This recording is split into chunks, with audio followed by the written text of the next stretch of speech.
As much as I like my P365, I just feel the trigger is a little lacking.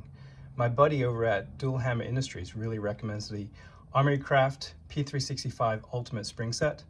This includes a P365 striker spring. This is a reduced power, 20%.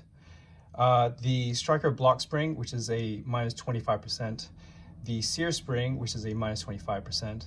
And then the trigger bar return spring, which is a plus 10%. Armory Craft says that you can use either all of the springs or some of the springs. Some people recommend using everything except for the striker spring. I'm going to test them out. The striker spring is probably one of the easier ones to put in there. Some of the other ones go, well, especially these two, they go into the FCU. These two will go into the slide assembly. So I'm going to definitely install these two springs and probably also the striker block spring, which is a reduced power spring, and may or may not include the striker spring into the upper receiver, into the striker assembly. Okay, I'm going to try the trigger pull on the P365 with the OEM internals first.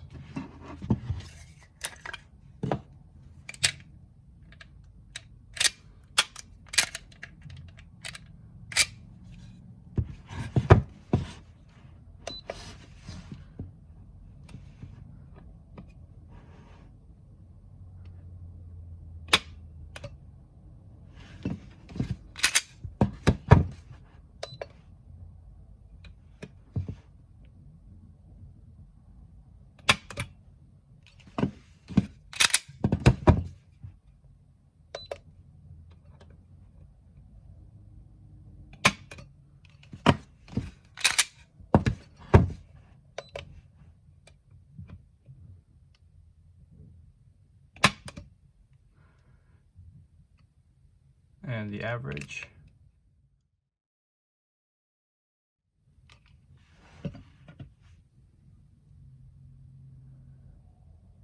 Probably one of the things that is going to be a little bit more hard to accurately determine with this particular trigger pull gauge is the weight of the pre-travel that you're going to have on this particular OEM spring kit. Partly because as soon as you get to that wall, you're going to start racking up numbers.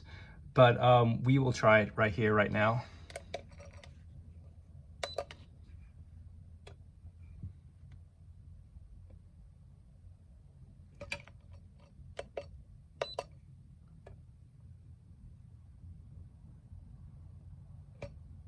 I'd say it's about 2 pounds for the pre-travel until you get to that wall. A lot of the springs will probably come into play in terms of determining that pre-travel weight. Most notably it will be the trigger bar spring as well as the striker block spring. I'm not sure how much the Sear spring will come into play with the pre-travel, but it'll be interesting to see how even that changes over the replacement of the spring kit.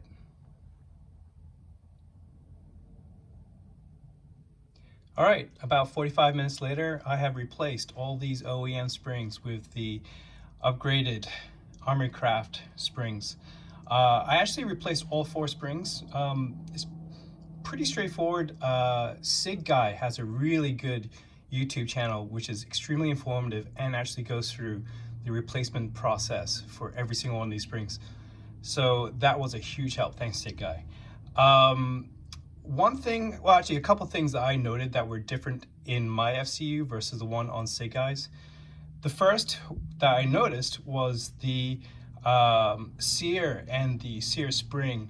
My Sear actually has a little self-contained loop that the Sear spring hooks into.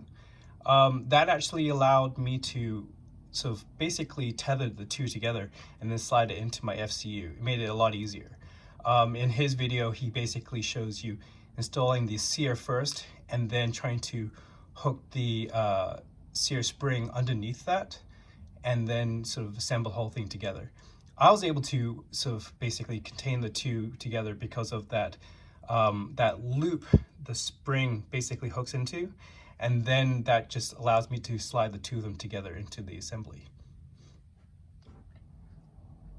The next thing that I noticed that was different was the striker assembly.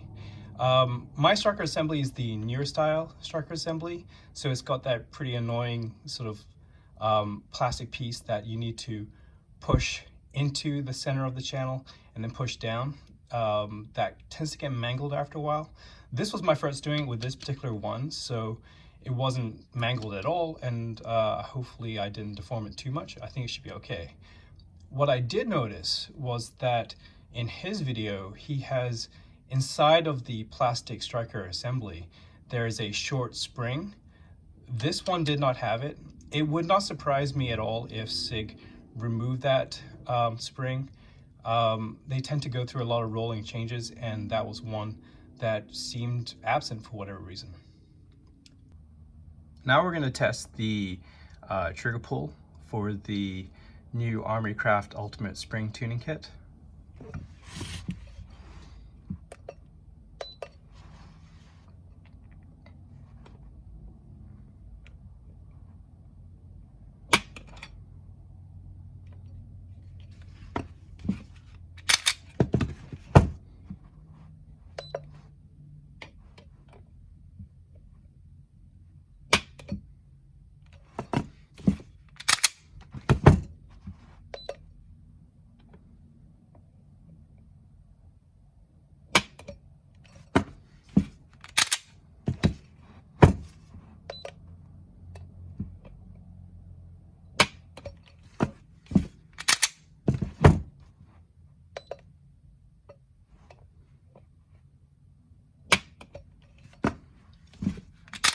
Do one more, get one more average.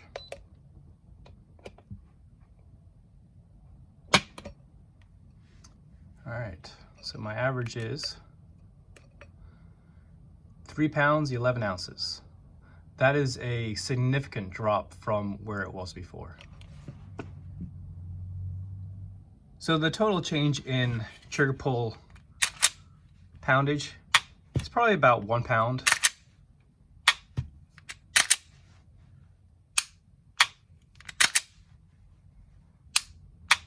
It's a very, very positive reset, which I quite like.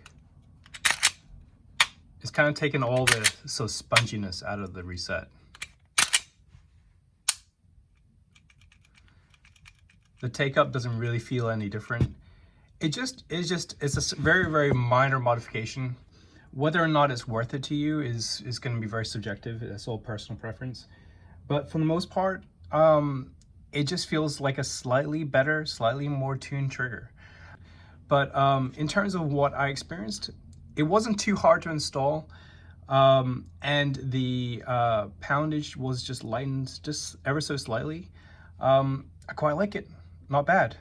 I'm gonna have to put some time in this just to see how it is on the flat range, just to see what my experiences are. It's kind of hard to fully deduce based off dry fire at home, but you know, it was not a super expensive upgrade, and it does give me a slightly better trigger.